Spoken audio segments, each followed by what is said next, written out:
Hey everyone, welcome back to Crypto Cash. Thank you for joining me here today. We're going to take a look at a couple of things that are very interesting. First of all, just touch on Bitcoin. We're going to quickly analyze what happened today, how that affected the market, as well as others that are less impacted by Bitcoin. So when Bitcoin goes down, these others have a tendency of surviving and outperforming Bitcoin. So I'd like to share that with you as well, just so you have perspective. They're two of my other favorite coins that I am invested in presently. Let's go ahead and take a look. All right, let's go ahead and take a look at a few technicals here today. Just before we get started, I want to thank you very much to my cash crew for reaching out and letting me know that you are interested in a potential live stream. I am considering that heavily. It probably won't be for another few weeks because I need to get some updated equipment, but I would like to eventually provide that so we can interact together. You can ask me questions on the technicals and we can kind of pick and choose where you can actually let me know which ones you want me to cover, and I'll go ahead and cover that live. So that's the plan of action in the near future. For now, let's go ahead and stick with what we've got. I'm going to cover three things here today. First thing is Bitcoin, and of course two others that I feel are fairly recession-proof, that work well outside of Bitcoin crashing. They have a tendency of recovering and or not even being affected. So we'll take a look at that. But let's go ahead and take a look first, of course, at Bitcoin, just kind of draw perspective and get a baseline on what's going on right now with the technicals.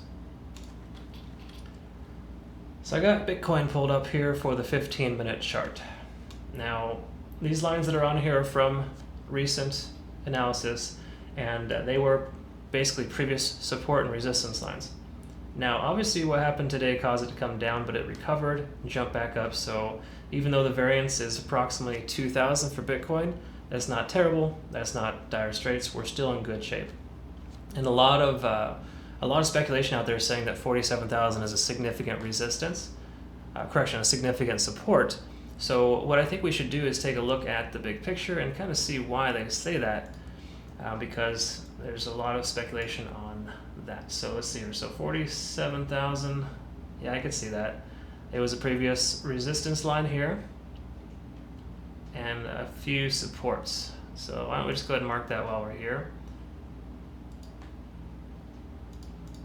That way we can kind of see where the bottom line is for us, just in case. There's also speculation too that 42,000 is the second lowest number that could be hit if we continue with the sell-off. And just so you guys understand, guys and gals, that there's really no problem with what's going on right now. Because honestly, you look at the big picture here, and yes, it seems quite severe to have a sell-off, but it's very standard, very normal for these things to occur. Okay, we're still in a bull market. All the indicators are there. If it goes below 42,000, I think we might have some trouble. But it would just take longer to recover at that point. It would probably take a couple months to get back to 60 instead of likely a few weeks. There's also speculation out there that within the next 21 days, we should see the price be up and above 60,000 based on previous cycles. Okay, so again, I don't think this is anything to be crazy about, nothing to worry about.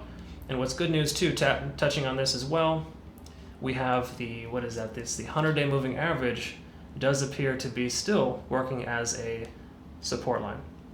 So not a huge deal because of the fact that even though, yes, it dropped below, the bars are closing above, at least mostly, and I think that's a pretty good sign. Okay, so again, that's what Bitcoin looks like for now. And then just taking a quick look at the 4-hour chart, we still have this consolidation period occurring right now, regardless of what happened today. Nothing to worry about. If anything, it helped us pay less for a lot of currencies that I feel are still going to recover as Bitcoin comes back up. Okay. Just also keep in mind, of course, that all the moving averages are above, so the price is traveling below. So there's obviously some work to be done. You'll likely see the 50-day moving average it'll likely blow through that. And then, of course, eventually we'll see the 200 and 100-day moving averages as well get tested, perhaps rejected initially, because again, I say to keep an eye on the 200-day moving average. It's a very, very strong support level on the 4-hour chart for Bitcoin.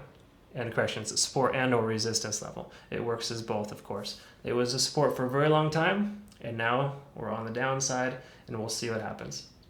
But I don't want you to be overly concerned and worried about what happened today. It's normal, probably just a sell-off from some big nose investors.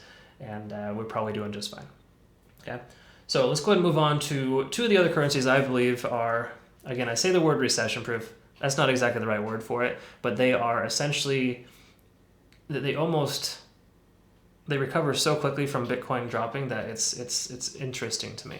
And I think it's awesome, of course, because they're very good products, and they're thankfully ones that I've already invested in. If you haven't yet, hopefully you can find a good entry point as a result of this, and that's what I'm going to help you identify.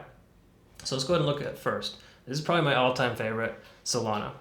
It's a what is it? It's a scalable blockchain, and it's a high-performance blockchain that does support builders around the world creating crypto apps that scale today. So it's exceptionally successful. And let's take a look at this here. So here's a one-day chart. Do you see something that's awesome here? Right? So had we got in January at $2.29, we'd be doing pretty good, right? Obviously, that's not the case right now, but let's take a look. First thing to note, obviously, is the fact that it is respecting the 50-day moving average on the one-day chart. So that's a good sign. It's a very good sign. The other moving averages, of course, are trailing behind, as they always do on the one-day chart, because it hasn't been long enough. The price has gone up so fast, they haven't caught up yet. So we don't need to carry a lot of weight on this, but it is something to pay attention to. So let's go ahead and take a look at the 4-hour chart. And this is where it gets pretty interesting here. So let's note, so we had a sell-off today, a pretty major sell-off for Bitcoin, even though it recovered, pretty strong sell-off today. That's the 25th, at least here where I'm at presently in the Pacific Standard Time Zone in the US. So if we had a sell-off today, do you see much here? There's not much that happened today, right? Solana almost completely overlooked that. Furthermore, the 17th, when we had the crazy sell-off, yes, it was impacted, but look at how strong it ramped up over the next, 24 hours, 48 hours? I mean, it jumped up a significant percent in that time frame. So to me, that's an extremely good sign. So let's take a closer look, really. See here, the 17th, there we go. There's the big sell-off right there. And it just came back with a vengeance, almost as if it didn't happen. And then today, we look at today. Yes, it did get impacted. It was hit, and it dropped, I don't know, 3 to 4%, but it came right back with a vengeance. So my personal opinion, this is a very strong currency, and I do feel like it's going to go places. So if you haven't invested yet, perhaps consider that, because I don't normally promote any type of things on my channel. Oh, by the way, I'm not a financial advisor. This is not my advice. This is just, a simple consideration, right? I would consider buying into or investing in Solana, because I do feel it's going to continue. Based on its history so far, it hasn't. It's almost done the exact opposite of what Bitcoin's been doing, and I think that's really awesome. So let's take a quick look at the technicals, so we can try to find a good entry point for you. All right, so 4-hour chart. Let's go ahead and auto here. First of all, we'll actually jump out to the one-day chart and just note MACD is overextended, RSI is overbought. So typically not the best position to enter. I normally don't recommend taking an entry based on the one-day chart, but these numbers do appear that it is extremely overbought, and of course it has tons of bullish momentum. Makes sense, right? We see that already. So let's take a look at the 4-hour chart now. And these are the metrics I feel are the most beneficial, the things we want to look at, and they tell us the most. So first thing to note before we look at the RSI and MACD is the 50-day moving average. If it wasn't for what happened on Saturday, it has been working as a support level the entire time. Same with 100 and 200, of course, but again, the price is continuing to go up for quite a while, continuously higher highs. So those essentially don't even have any weight at this point because they haven't been tested yet. Obviously, you do see that it jumped through here, but that was such a small variance, that was such a small time frame, that's practically irrelevant. Furthermore, let's take a look at the RSI. That is at 65. I would normally recommend waiting for the RSI to be a little lower. 70 is essentially the cutoff, so it is under that. But based on the current momentum here so far for Solana, it would possibly be a great consideration to still consider an entry point, because there doesn't seem to be any good entry with the price being the way it is and the way it continues to go up. So I personally feel like I am extremely bullish on Solana. So let's go ahead and take a look next at the 15-minute chart. First thing we do when we go to the 15 is we go ahead and put in resistance and support levels, right? So obviously it's been tested a couple times at 48. Let's do an even, just say an even $48. Okay. Now support levels, it's tested this a few times here, right around $40.90. So we'll put one at $40.90.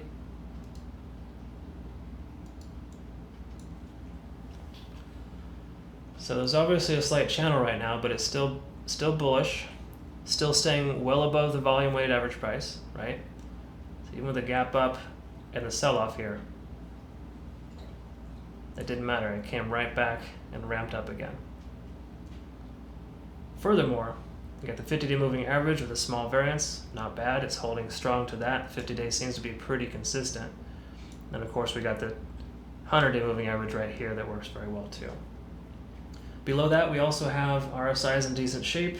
MACD is trending down. So if I were to take entry on something like this right now, or to consider that, first thing I would do is wait for the price to come down to the VWAP and test it. See what happens, right? So the price would need to come down here and either bounce off and close two 15-minute green bars and recover. In other words, stay above.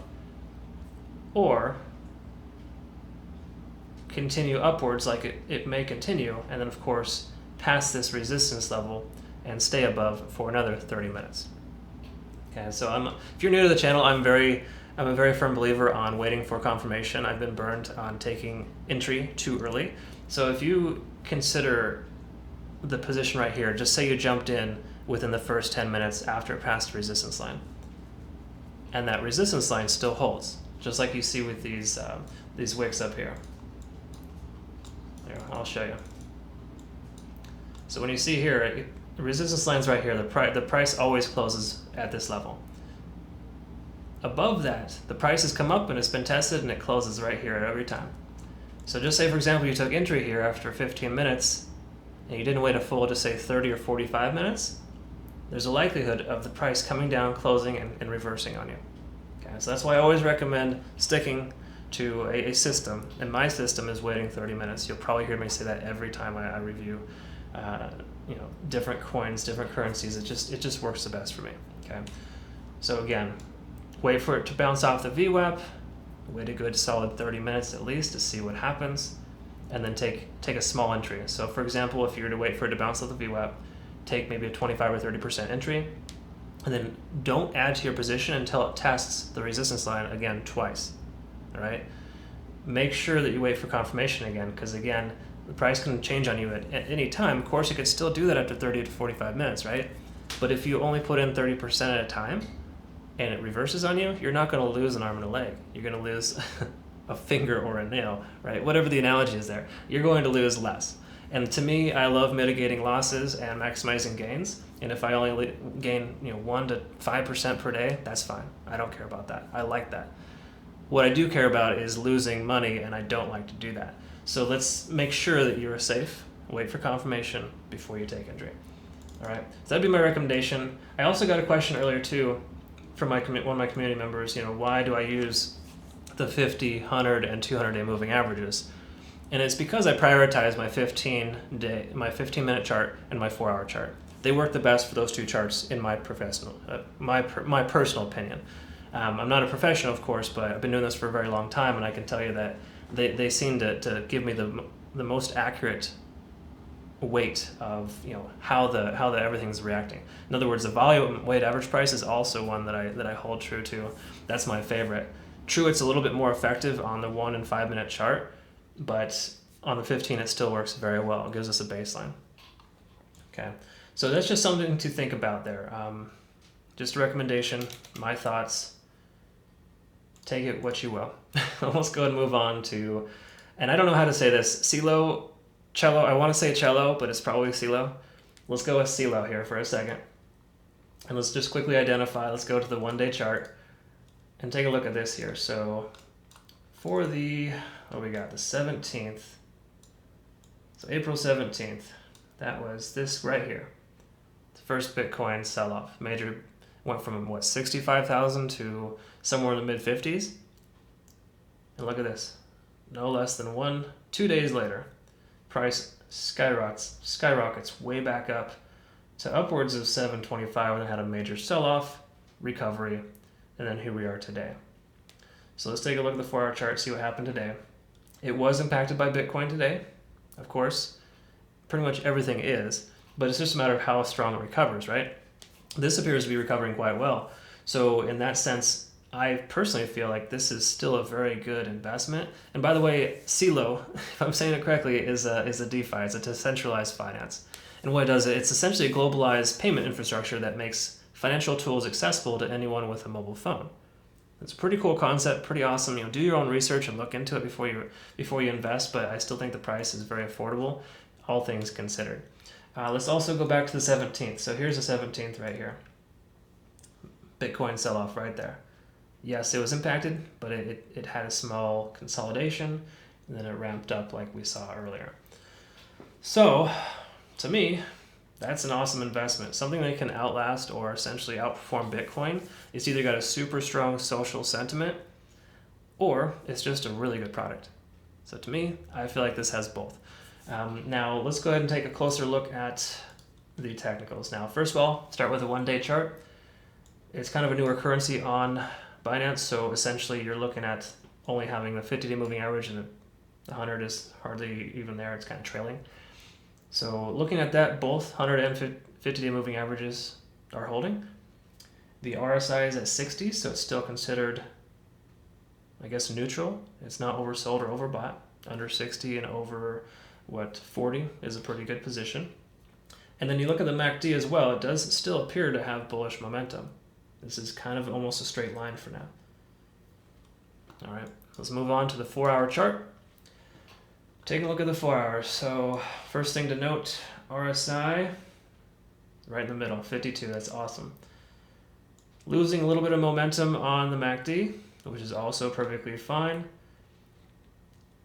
And then, of course, let's go ahead and identify a few other things. So we're going to look at the moving averages, and you can kind of see straightforward here how those are working, because the moving averages were pretty much just fair to middle in here for a while.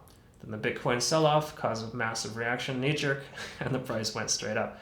But ever since then, all 3 moving averages have worked as strong support lines, 200-day specifically. So perhaps a 200-day might be the best indication of a very strong resistance, a very strong support level. So we'll see how it's tested in the future as these averages continue up. But for now, all these indicators here look very awesome, very positive for a potential long position. And let's go ahead and take a look at the 15-minute chart to see if we can find a good entry. So taking a look at the 15-minute, first thing we want to do is identify support and resistance levels. And let's see if we can zoom out a little bit in here and find something.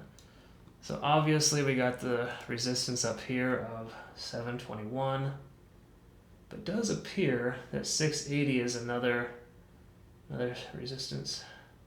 We'll find one a little closer to the price. And I do see right around 640.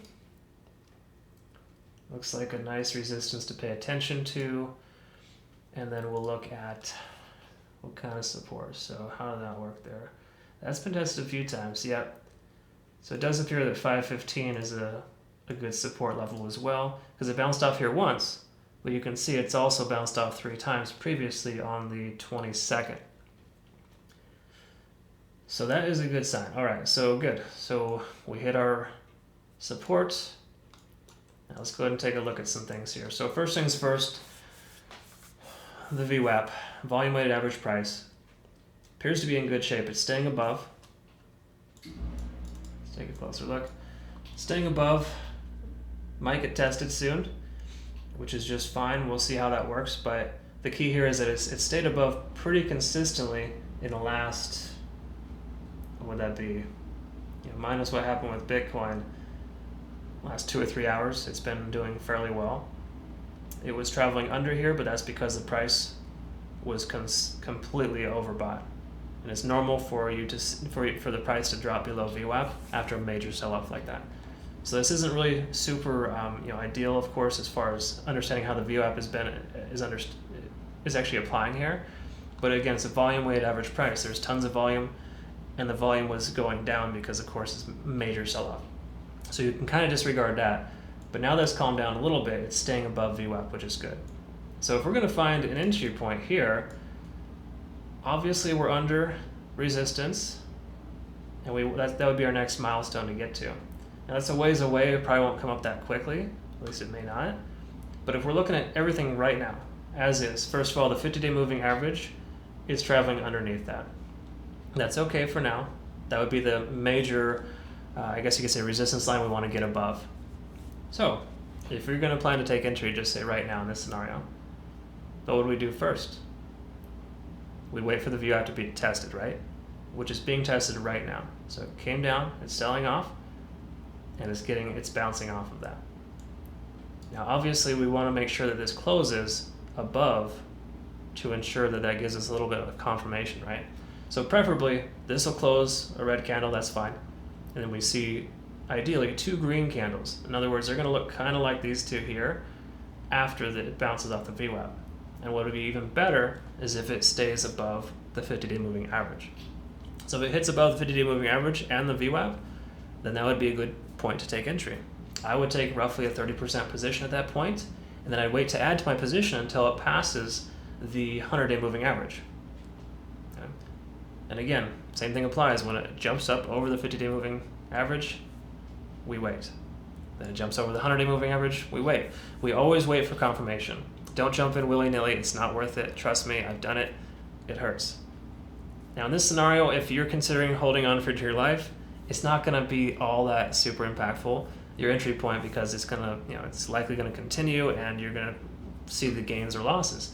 But when you're doing a short-term swing trade or perhaps a day trade, you need to pay attention to your entry a little bit more and not just go, just jump in.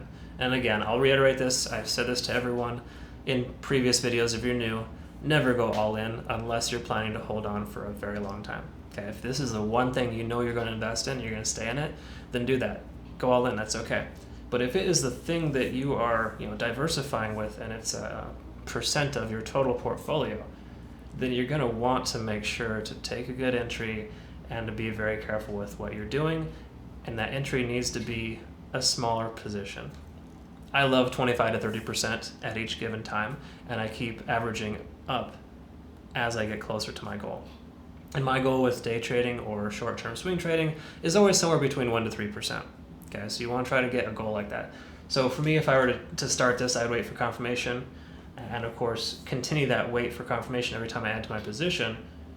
But I would also ensure that I have a goal in place. So perhaps my goal would be hitting this this resistance line if it's a short-term swing trade. If it's a day trade, my goal isn't that lofty. It's probably only to get to this 100-day moving average.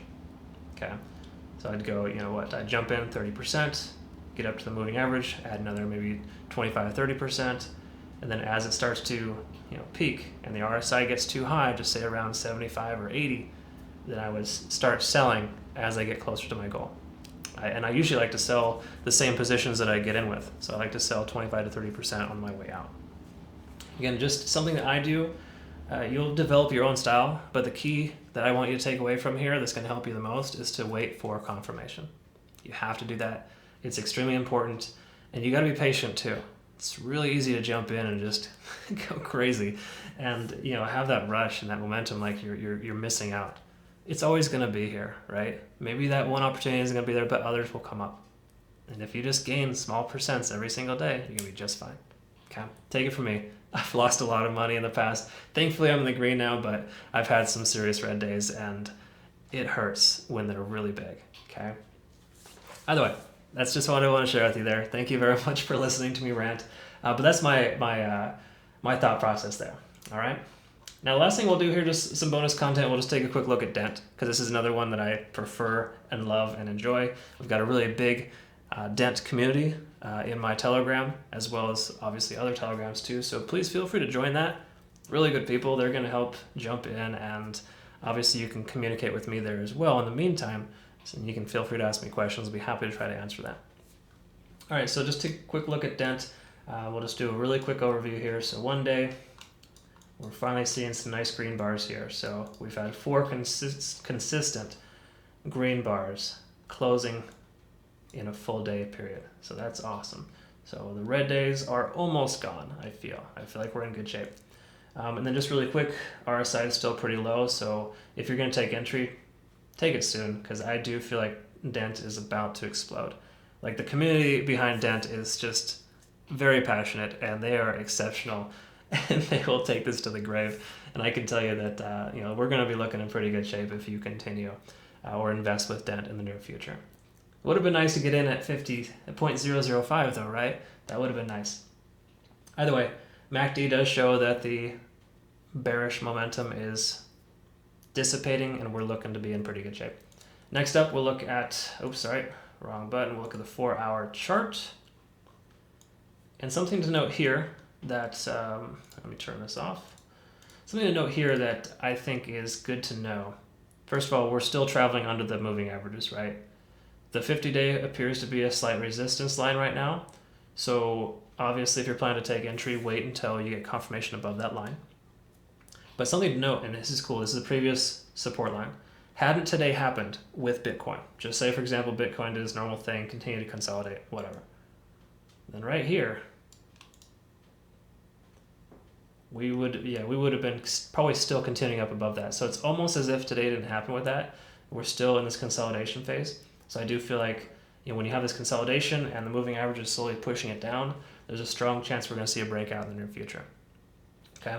And then also take a look at the RSI, 50, fantastic, great point for entry. There's also a lot of bullish momentum here too. That's likely mostly from what we just saw recently with the sell-off, but suffice to say we're in pretty good shape.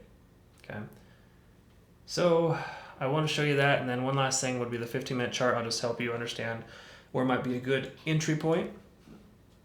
Because again, we just looked at the 4-hour chart. And in fact, what we should probably do first is we should put this in as, just note where the moving average is at. So it's at about 0.085. So 0.085, we'll just quickly mark that. That way when we look at the 15-minute chart, we can see it. There it is. Look at that. Big surprise. It's a previous resistance level. So that being said, let's just quickly calibrate. So down below, MACD really doesn't matter that much. I personally don't look at the MACD as much on the 15-minute chart. RSI I think is a little bit more relevant, but it does show that we're losing momentum. Obviously there's a sell-off with the price that just spiked up there, as well as the fact that we got a 52 RSI. So RSI is in good shape. So if you're to consider taking entry right now, we'd want to wait for this to bounce off of one of these 4 support lines. So what's nice is the price is above all 3 moving averages and the VWAP. So if it stays above, then what we want to do is possibly consider taking entry if it confirms its price. In other words, if we see a nice couple, 2 or 3 solid green bars, they don't have to be large, they can have larger wicks, that's perfectly fine, but as long as they close above, we'll be in good shape. And again, you want to wait for confirmation no less than 30 minutes. Okay, so that's essentially what we're looking at there. And then just note too, also the volume weighted average price is staying above this. Just so you guys know, I feel like the VWAP is the most relevant indicator on a 1, 5, and 15-minute chart. So always use that as your primary baseline for a consistent resistance and support level, and then use the moving averages second. Okay, so if this price comes all the way down to the VWAP and bounces, I'd much rather trust the VWAP as a support line than I would the moving averages, at least on the 15-minute chart. 4-hour chart, different story. As we can tell, the 4-hour chart, we have this resistance level up here at 0.0085. That's a good thing, because it's reiterating the fact that that moving average is also a resistance level.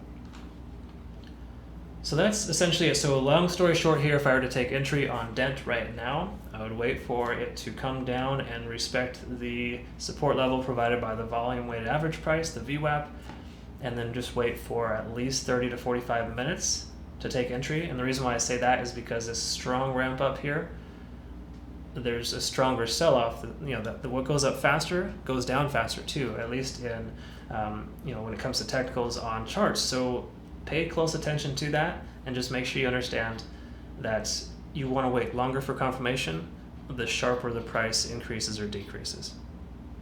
again, that just works really well for me. Do what you want, but at least wait for 15 to 30 minutes for confirmation before you take entry. Okay. So I hope you found that beneficial. That's essentially everything I wanted to share with you here today.